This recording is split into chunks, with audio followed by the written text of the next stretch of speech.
క్రీస్తునందు ప్రియమైన ప్రేమధార టీవీ వీక్షకులకు మన ప్రభువును రక్షకుడైన యేసుక్రీస్తు నామంలో శుభములు తెలియజేస్తున్నాం. ఈ రోజున సంఖ్యాకాండము 11, 12 అధ్యాయాలను మనం ధ్యానించుకోబోతున్నాం. ఇశ్రాయేలీలు ఆయాసపడి మోషే మీద సనుక్కున్నారు. వారి సనుగుళ్ళు యెహోవాకు వినబడ్డప్పుడు యెహోవా అగ్ని పాలెమును ఒక కణ నుండి పూర్తిగా దహించడం మొదలైంది. మోషే యెహోవాను వేడుకున్నప్పుడు అగ్ని చల్లారింది. అందువలన ఆ స్థలం తబేరా అని పిలువబడింది. ఆ మాటకు మంట అని అర్థం. ఆయాస విషయమైన సమస్య సద్దిమణిగాక ఆహార సమస్య తలెత్తింది. ఇశ్రాయేలులో ఉన్న మిశ్రిత జనానికి మాంసాపేక్ష అధికమైంది. ఐగుప్తులో ఉన్నప్పుడు తాము తిన్న చేపలు, కీరకాయలు, దోసకాయలు, కూరాకులు, ఉల్లిపాయలు, తెల్లగడ్డలు గుర్తుకొచ్చాయి.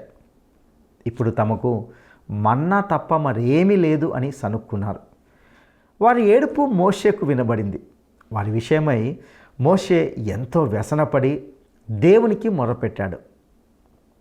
మోషే ఎంతో సాత్వికుడు, నమ్మకమైనవాడు. తనొక్కడే నాయకుడిగా ఉండాలని అతడు కోరుకోలేదు. దేవుడు పూరేళ్లను రప్పించినప్పుడు జనులు ఆ రాత్రి మరుసటి రోజు కూడా తక్కువ లేకుండా కూర్చుకున్నారు. దేవుడు వారికి ఆహారం ఇచ్చాడు. ఇంకా ఎన్నో ఆధ్యాత్మిక సత్యాలతో కూడిన ఈనాటి సందేశాన్ని శ్రద్ధగా విందామా? ప్రియ సోదరి సోదరులారా, మీరంతా బాగున్నారా? రండి, ఈ రోజున మనం సంఖ్యాకాండంలో 11, 12 అధ్యాయాలు అధ్యయనం చేయబోతున్నాం. ఇశ్రాయేలు సణుగులు మరీ ఎక్కువైపోయాయి. సణుగు అల్ప విశ్వాసానికి సూచిక. సణుగు అనాధ్యాత్మికం. మిశ్రమ జనాంగమే ఈ సణుగుకు బాధ్యులు. సంఖ్యాకాండం 11వ అధ్యాయం 1 నుండి 10వ వచనం వరకు దేవుడు వారి సణుగు విన్నాడు, కోపడ్డాడు. యెహోవా కోపాగ్ని వారిని దహించసాగింది. మోషే విజ్ఞాపన చేయగా ఆ అగ్ని చల్లారింది. ఆ చోటికి తబేరా అని పేరు. తబేరా అంటే మంట. వారి మధ్య ఉన్న మిశ్రిత జనం తిండి కోసం ఏడ్చారు. మన్నా వారికి మొహం మొత్తింది. మాంసం కోసం ఏడ్చి సొమ్మసిల్లిపోయారు. ఇది దేవునికి తిరిగి కోపం తెప్పించింది. ఈ మిశ్రమ జనాంగం ఆధ్యాత్మిక సాంకర్యం. వీరు అటూ ఇటూ ఊగిసలాడుతూ ఉంటారు. సగం ఈజిప్టు, సగం కానాను. అటూ అందరూ, ఇటూ పొందరు. ఈ రోజున క్రైస్తవుల్లో కూడా ఉభయభ్రష్టులున్నారు. సగం లోకం, సగం పరలోకం.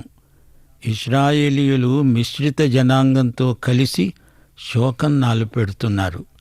ఈ సణుగు అంటువ్యాధిలాగా అంతటా వ్యాపించింది. మన్నా దేవుడు పెట్టిన ఆహారం, అది వీరికి రుచించటం లేదు. మన్నా యేసుక్రీస్తుకు సంకేతం. మన్నా క్రీస్తును బయలుపరిచే వాక్యానికి గుర్తు. కొంతమందికి వాక్యమంటే విసుగు. దేవుని వాక్యాహారాన్ని మాని ఏవేవో లోకపు చిరుతిండ్లు తింటున్నారు. ఈ ప్రజలతో మోషే విసుకెత్తిపోయాడు. మోషేకు నిరాశ నిస్పృహలు కలిగాయి. సంఖ్యాకాండం 11వ అధ్యాయం 14వ వచనంలో మోషే అన్నాడు, ఈ సమస్త ప్రజలను నేనొక్కణ్ణే మోయడం నా వల్ల కాదు. అది నేను భరించలేని భారం. నీవు నాకు ఇలా చేయదలచిన ఎడల నన్ను చంపు. నా మీద నీ కటాక్షము వచ్చిన ఎడల నేను నా బాధను చూడకుండా నన్ను చంపు. ఈ సణుగుడు గుంపుతో నా పనైపోయింది. ఎంతకంటే నేను చచ్చినా బాగుండు అనిపించింది అతనికి. కొందరు దైవసేవకులు ఈ భారం నేను మొయ్యలేను అంటూ సేవను వదిలిపెట్టి పలాయనం చిత్తగించారు. వేరే ఏదో ఉద్యోగం చేసుకుంటున్నారు. ఇది మానవ సహజమైన బలహీనత. ప్రజల విమర్శలు, నిష్ఠురాలు, ఫిర్యాదులు విని నైరాస్యానికి గురి అయ్యాడు మోషే. అతడు మన వంటి స్వభావము గల మనుష్యుడే గదా. సంఖ్యాకాండం 11వ అధ్యాయం 16 నుండి 24వ వచనం వరకు సారాంశం వినండి. మోషే ఇశ్రాయేలీయుల పెద్దలలో నుండి 70 మందిని తీసుకురా, వారితో నీవు ప్రత్యక్షపు గుడారం ఎదట నిలిచి ఉండు. నేను దిగివచ్చి నీతో మాట్లాడతాను. నీ మీద వచ్చిన ఆత్మలో పాలు వారి మీద ఉంచుతాను. అందులో ఒక పాలు వారు నీతో కూడా భరిస్తారు. నీవు ఒక్కడివే మొయ్యాల్సిన పని లేదు. వారు మర్నాటికి తమను తాము పరిశుద్ధపరుచుకోవాలి. ఈజిప్టు మాంసం కోసం వారేడుస్తున్నారు. మీకు మాంసం పెడతాను, తిందురుగాని. 1 నెల రోజులు బాగా తినండి, వెక్కసమైపోయే వరకు తినండి. మీరు సణిగి ఏడ్చి మీ మధ్య ఉన్న నన్ను నిర్లక్ష్యం చేశారు. అందుకు మోషే అన్నాడు, దేవా, వీరు 6 లక్షల మంది పాదచారులు. 1 నెల రోజులు వారికి మాంసం తినిపిస్తావా? వారికి ఎన్ని గొర్రెలైనా, ఎన్ని పశువులైనా, చేపలైనా చాలవే. ప్రియ సోదరీ సోదరులారా, ఈ సంఘటనకు వ్యాఖ్యానం 106వ కీర్తన 15వ వచనం. వారు కోరిందంతా ఆయన ఇచ్చాడు, అయినా వారి ప్రాణానికి ఆయన క్షీణం కలుగచేశాడు. అయినా మోషే ఎందుకిలా మాట్లాడుతున్నాడు? తానే భారమంతా మోస్తున్నట్లు ఏమేమో మాట్లాడుతున్నాడు. మోషేను కూడా మోయగలవాడు ప్రభువు. మోషే తన చింత యావత్తూ దేవుని మీద వెయ్యాలి. దేవుడు మోషేను గురించే చింతిస్తున్నాడు గదా. మోషే అడగగానే దేవుడు 70 మంది సహాయకుల్ని ఇచ్చాడు. ఈ 70 మంది సంఖ్య అలాగే ఉండిపోయింది. యేసు ప్రభువును సిలువకు అప్పగించింది 70 మంది సభ్యులు గల సన్హెద్రిను సభ. ఈ రోజున సంఘాలలో కమిటీలు, వ్యవస్థలు ఎక్కువై నానా అవస్థలు ప్రాప్తిస్తున్నాయి. సోదరుడా, సోదరి, దేవుడు నీవు మొయ్యలేనంత భారం నీ మీద మోపడు. మోయమన్నప్పుడు మోయటానికి శక్తి కూడా ఆయనే ప్రసాదిస్తాడు. దేవుణ్ణి అడిగేటప్పుడు ఆయన మనసెరిగి మరీ అడగండి. ఫిలిప్పీ పత్రిక 4వ అధ్యాయం 6వ వచనం, మీ హృదయాలపై ముద్రించుకోవలసిన వచనమిది. దేనిని గురించి చింతపడకండి గాని ప్రతి విషయములో ప్రార్థన విజ్ఞాపనముల చేత కృతజ్ఞతాపూర్వకంగా మీ విన్నపములు దేవునికి తెలియచేయండి. మన ప్రార్థనకు దేవుని జవాబు అవును కావచ్చు, కాదు కావచ్చు. కాదు అంటే ఇంకా మంచిది. మనకు మంచిది కానిది అడిగితే ఎలాగా? మన తండ్రి మనకది ఇవ్వకపోవడమే మంచిది. కాదు, కూడదు అంటే దేవుడు ఇస్తాడు గాని దానితో నీ ప్రాణం క్షీణిస్తుంది, జాగ్రత్త. వీరి ఏడుపు సణుగు విని దేవుడు వారడిగిందే ఇచ్చాడు. సంఖ్యాకాండం 11వ అధ్యాయం 23 నుండి 29వ వచనం వరకు యెహోవా మోషేతో అన్నాడు, నా బాహుబలము తక్కువైనదా? నా మాట నీ ఎడల నెరవేరుతుందో లేదో ఇప్పుడే చూస్తావు. సరే, 70 మందిని తెచ్చి మోషే వారిని గుడారము చుట్టూ నిలువబెట్టాడు. యెహోవా మేఘంలో దిగివచ్చాడు. దేవుని ఆత్మ వారి మీద నిలిచినప్పుడు మాత్రమే వారు ప్రవచించారు. శిబిరంలో నిలిచి ఉన్న 2 ఎల్దాదు, మేదాదు, వారి మీద ఆత్మ నిలిచి ఉన్నాడు. వారు బయటికి రాలేదు, శిబిరము లోపలే ఉండి ప్రవచించారు. ఒక యువకుడు పరిగెత్తుకుంటూ వచ్చి ఈ సంగతి చెప్పాడు. అప్పుడు యెహోషువ మోషేతో అన్నాడు, వారిని నిషేధించండి. అందుకు మోషే అన్నాడు, నా నిమిత్తము నీకు రోషమొచ్చిందా? యెహోవా ప్రజలందరూ ప్రవక్తలగునట్లు యెహోవా తన ఆత్మను వారి మీద ఉంచునుగాక. సోదరీ సోదరులారా, గమనించండి. మంది బలగం ఎక్కువ అయ్యారంటే శక్తి ఎక్కువ పరిమాణంలో వచ్చినట్లు కాదు. మోషే ఆత్మనే 70 మందికి దేవుడు పంచాడు. యెహోషువ మోషేకు ఎంతో విశ్వసనీయుడు. అయితే మోషేలో ఏ విధమైన అసూయ లేదు. ఇతరులు ప్రవచిస్తున్నారంటే మోషేకు మత్సరం బొత్తిగా లేదు. సేవా జీవితంలోకి 3 పాపాలు ప్రవేశించకుండా చూసుకోవాలి. 1 సోమరితనం, 2 అసూయ, 3 విసుకు. మోషేలో ఈ 3 మచ్చుకు కూడా కానరావు. మత్సరం, అసూయ, అది కుళ్ళు, కంపు కొడుతుంది. సంఖ్యాకాండం 11వ అధ్యాయం 30 నుండి 35వ వచనం వరకు మోషే, ఆ 70 మంది అందరూ శిబిరంలోకి వెళ్ళారు. యెహోవా నుండి ఒక గాలి బయలుదేరింది. ఆ గాలికి సముద్రము నుండి పూరేళ్లు కొట్టుకువచ్చాయి. పాళెము చుట్టూ భూమి మీద 2 మూరల ఎత్తున పూరేళ్లు పడ్డాయి. జనులు ఆ రోజంతా పూరేళ్లను సమకూర్చుకున్నారు. ఆ మాంసం వారి పండ్ల సందున ఉండగానే అది నమలక మునిపే యెహోవా కోపము జనుల మీద రగులుకున్నది. తెగులు సోకి వారందరూ చచ్చారు. వారినక్కడే పాతిపెట్టారు. ఆ స్థలానికి కిబ్రోతు హత్తావా అని పేరు వచ్చింది. అక్కడి నుండి వారు ప్రయాణమై వెళ్ళి హజారోతులో దిగారు. పూరేడు పక్షులే వారికి మాంసాహారం. వారు తెగ తిన్నారు. వారి భోజన పరాక్రమం చెప్పతరం కాదు. 7 మహాపాపాలలో తిండిపోతుతనం ఒకటి. మనల్ని మనమే క్రమశిక్షణలో పెట్టుకోవాలి. ఆహారము ముందు పెట్టుకొని ప్రార్థిస్తాము. ప్రార్థనలో దేవుణ్ణి అడగాలి. దేవా, ఎంత తినమంటావు అని ఆయన్నడిగితే చెప్తాడు. అంతే తినాలి. అది దేవునికి మహిమ, మన ఆరోగ్యానికి మంచిది. మోషేలాగా ప్రతి సమస్యను ప్రార్థనలో దేవునితో పంచుకోవడం సరైన పద్ధతి. దేవుడు ఇచ్చిన వాటి కోసం కృతజ్ఞతలు చెప్పుకోవాలి. దేవుడు ఇవ్వని వాటిని గురించి సణగకూడదు. ఇశ్రాయేలీయుల అపసవ్య ధోరణిని గుర్తించారా? ఈజిప్టు దేశంలో తాము తిన్న కొరడా దెబ్బలు మరిచిపోయారు. అక్కడి తిండిని మాత్రం జ్ఞాపకం చేసుకున్నారు. ఆధ్యాత్మిక పరిపక్వత లేనివారు దేవుని శక్తిని శంకిస్తారు. ఏ స్థితికైనా దేవుడు సర్వసమర్థుడు. మోషే క్రీస్తు యేసుకు ముందు గుర్తు. మోషేకు క్రీస్తు యేసు మనసు ఉన్నది. ఇశ్రాయేలీయులందరూ ప్రవక్తలు కావాలి అని అతని ఆకాంక్ష. మోషేకు ఎంతో విశాలమైన ఉదారబుద్ధి ఉంది. మోషేను గురించి హెబ్రీ పత్రిక 3వ అధ్యాయం 2వ వచనం నుండి క్లుప్తంగా కొన్ని ప్రశంసా వాక్యాలు చెప్పబడ్డాయి. దేవుని ఇల్లంతటిలో మోషే నమ్మకముగా ఉండినట్లు యేసు కూడా తనను నియమించిన వానికి నమ్మకంగా ఉన్నాడు. మోషే పరిచారకుడై ఉండి దేవుని ఇల్లంతటిలో నమ్మకంగా ఉన్నాడు. అవును, యేసు మోషే కంటే శ్రేష్ఠుడు. క్రీస్తు కుమారుడై ఉండి ఆయన ఇంటి మీద నమ్మకంగా ఉన్నాడు. ఆహారాన్ని గురించి, తమపై పడిన భారాలను గురించి, ఆశీర్వాదాలను గురించి ఈ అధ్యాయమంతా సణుగులే. దేవునికి సణుగులు, ఫిర్యాదులు చేయవద్దు. ప్రార్థన చేయండి.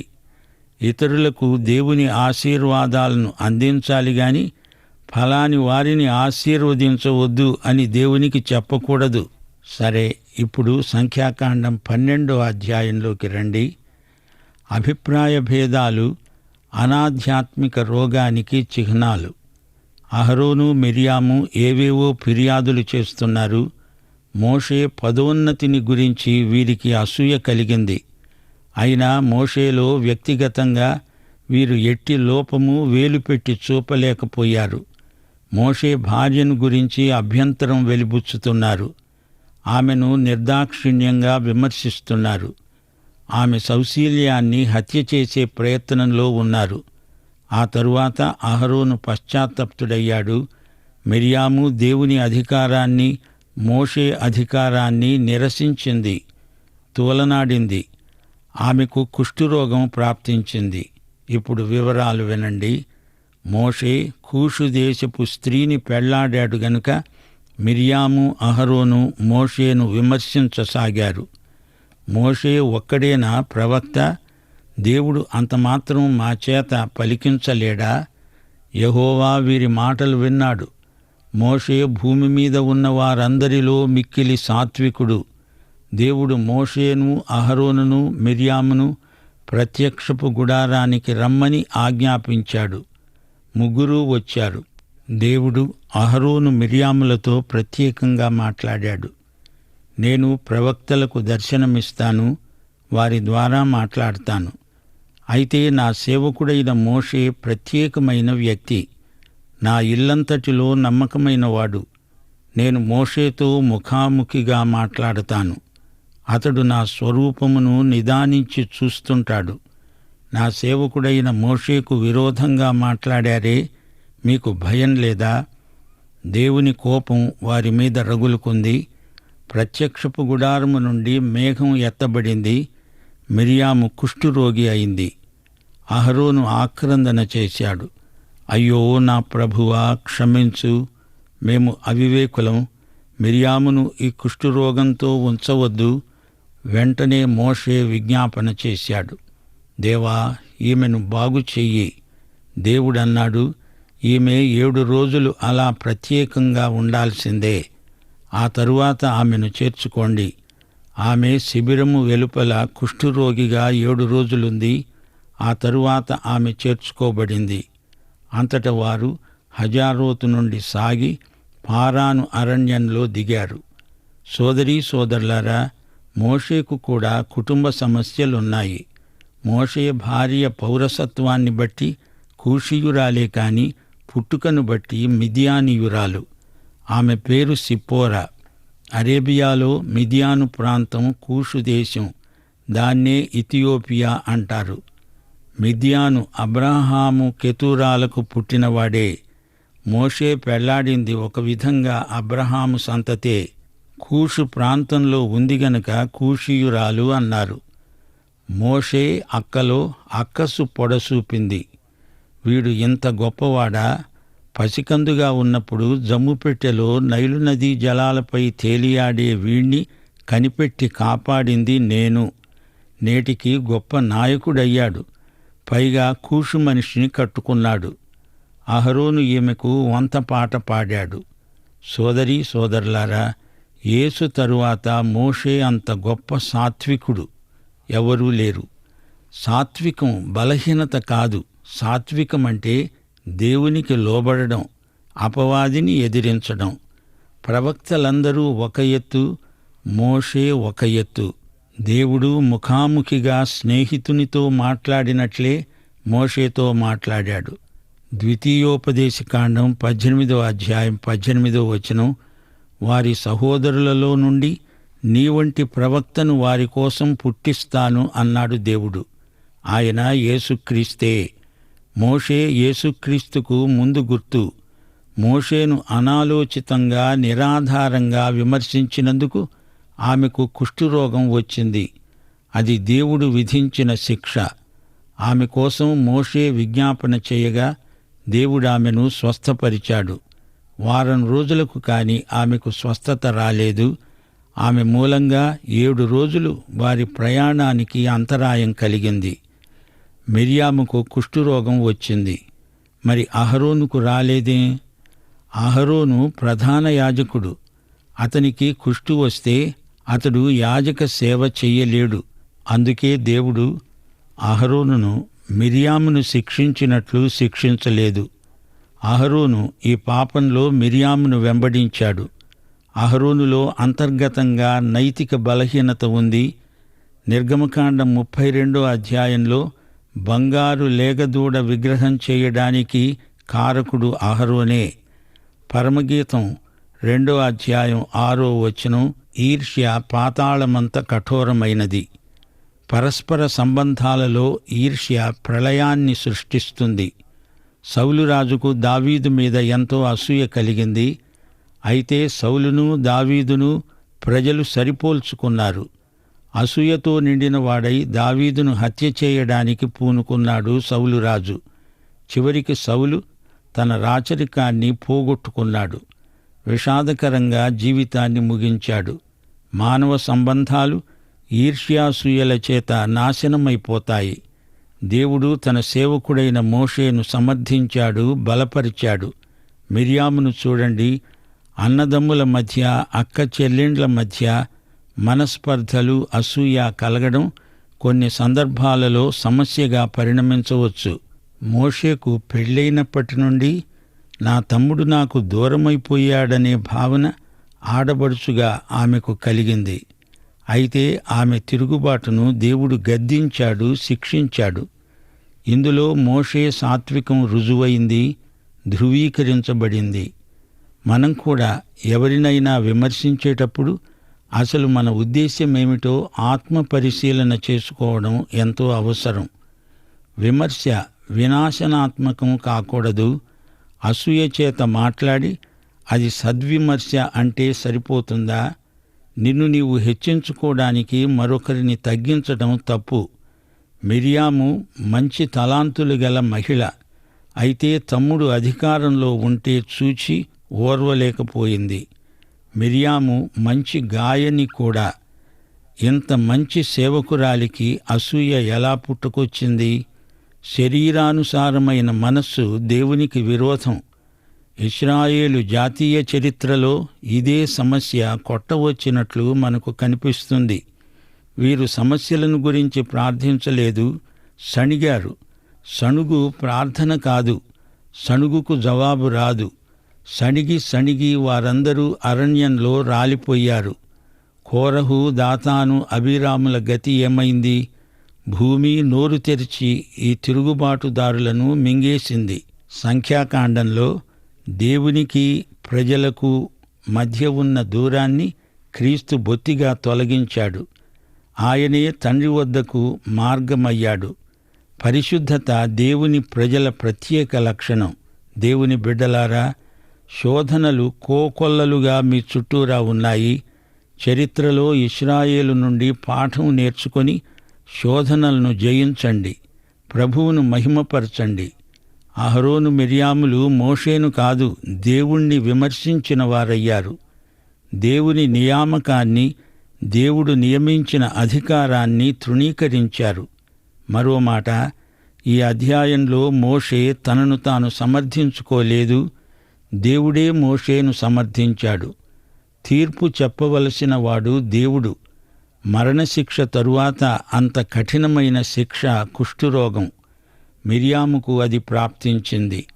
అహరోను, మిర్యాములు చివరికి తాము విమర్శించిన మోషేనే క్షమాపణ అడగవలసి వచ్చింది. మోషే సాత్వికుడు గనుక మిర్యాము పక్షంగా ఆమె స్వస్థత కోసం ప్రార్థించాడు. మత్తయి సువార్త 5వ అధ్యాయం 43 నుండి 48వ వచనం వరకు ప్రభువు కొండమీది ప్రసంగం. మీరు పరలోకమందున్న మీ తండ్రికి కుమారులై ఉండునట్లు మీ శత్రువులను ప్రేమించండి, మిమ్మును హింసించే వారి కొరకు ప్రార్థన చెయ్యండి. దుర్విమర్శలు సమాజమంతటినీ బాధ పెడతాయి.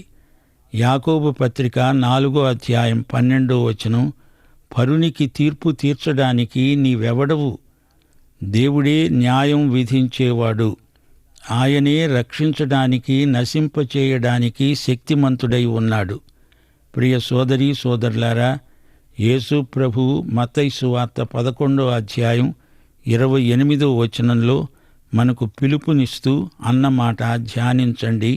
నేను సాత్వికుడను, దీనమనస్సు గలవాడను, నా వద్ద నేర్చుకోండి. యేసు నుండి మనం సాత్వికం నేర్చుకుంటాము. సాత్వికులు భూలోకమును స్వతంత్రించుకుంటారు. మోషే సాత్వికాన్ని దేవుడు ఎంతో ప్రశంసించాడు. మోషేకు దేవునికి మధ్య గల పరస్పర సంబంధం ఎంతో సన్నిహితమైనది. ప్రియ సోదరా, నీ సంగతేమిటి? నీపై దేవుడు నియమించిన ఆధ్యాత్మిక నాయకుల పట్ల నీ వైఖరి ఎలా ఉంది? విశ్వసనీయులైన నాయకుల పక్షాన దేవుడున్నాడు. దేవుణ్ణి వెంబడించే నాయకులను వెంబడించండి. అహరోను పశ్చాత్తాపము చెందినవాడై తన కొరకు విజ్ఞాపన చేయవలసిందని మోషేను వేడుకున్నాడు. విజ్ఞాపన ప్రార్థనలో మన హృదయము విశాలమవుతుంది. మనం అందరి కోసం, శత్రుమిత్రులందరి పక్షాన విజ్ఞాపన చేస్తాము. అహరోను, మిర్యాములు ఈ అనుభవాన్ని బట్టి దేవుడు ఎలాంటివాడో, ఆయన మనస్సు ఎలాంటిదో మరోసారి గుణపాఠం నేర్చుకోగలిగారు. ప్రియ స్నేహితుడా, ప్రియ సోదరి, నీవు రక్షించబడినావా? దైవాశీస్సులు. ఆమేన్. ప్రియులారా, ఇంతవరకు విన్న సందేశం ద్వారా మనము ఎన్నో సత్యాలను నేర్చుకున్నాం. మోషే ఎదుర్కొన్న సమస్యలు రెండు.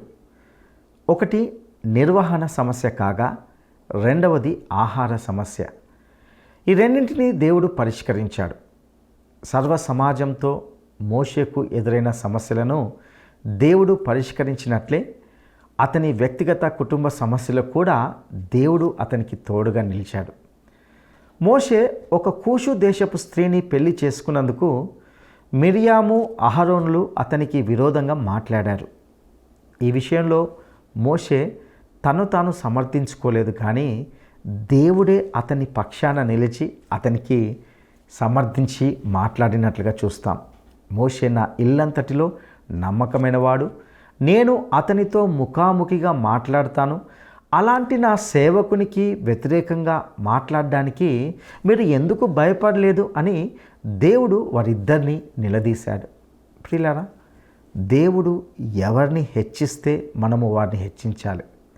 దేవుడు ఎవరికి అధికారం ఇస్తే ఆ అధికారానికి మనము కూడా లోబడాలి, తీర్పు తీర్చకూడదు. మోషే దేవుని ఇంటిపైన నమ్మకంగా ఉన్నట్లు క్రీస్తు కూడా దేవుని ఇంటిపై నమ్మకంగా ఉన్నాడు. మోషే వలనే యేసు కూడా సాత్వికుడు, దీన మనసు గలవాడు. తనకు వ్యతిరేకంగా మాట్లాడిన మిరియాము కోసం మోషే ప్రార్థించినట్లుగానే తనకు వ్యతిరేకంగా పాపం చేసిన మనలను ప్రభువైన యేసు క్షమించి తన సహోదరులుగా చేర్చుకున్నాడు. దేవునికి శత్రువులమైన మనము ఇప్పుడు క్రీస్తు బలియాగాన్ని బట్టి ఆయనకు కుమారులుగా కుమార్తెలుగా మారాము. ఎంత గొప్ప ఆధిక్యత, ధన్యత మనకు అనుగ్రహించబడే కదూ. దేవుడు మిమ్ములను మీ కుటుంబాలను ఆశీర్వదించుగాక. దైవాశీస్సులు.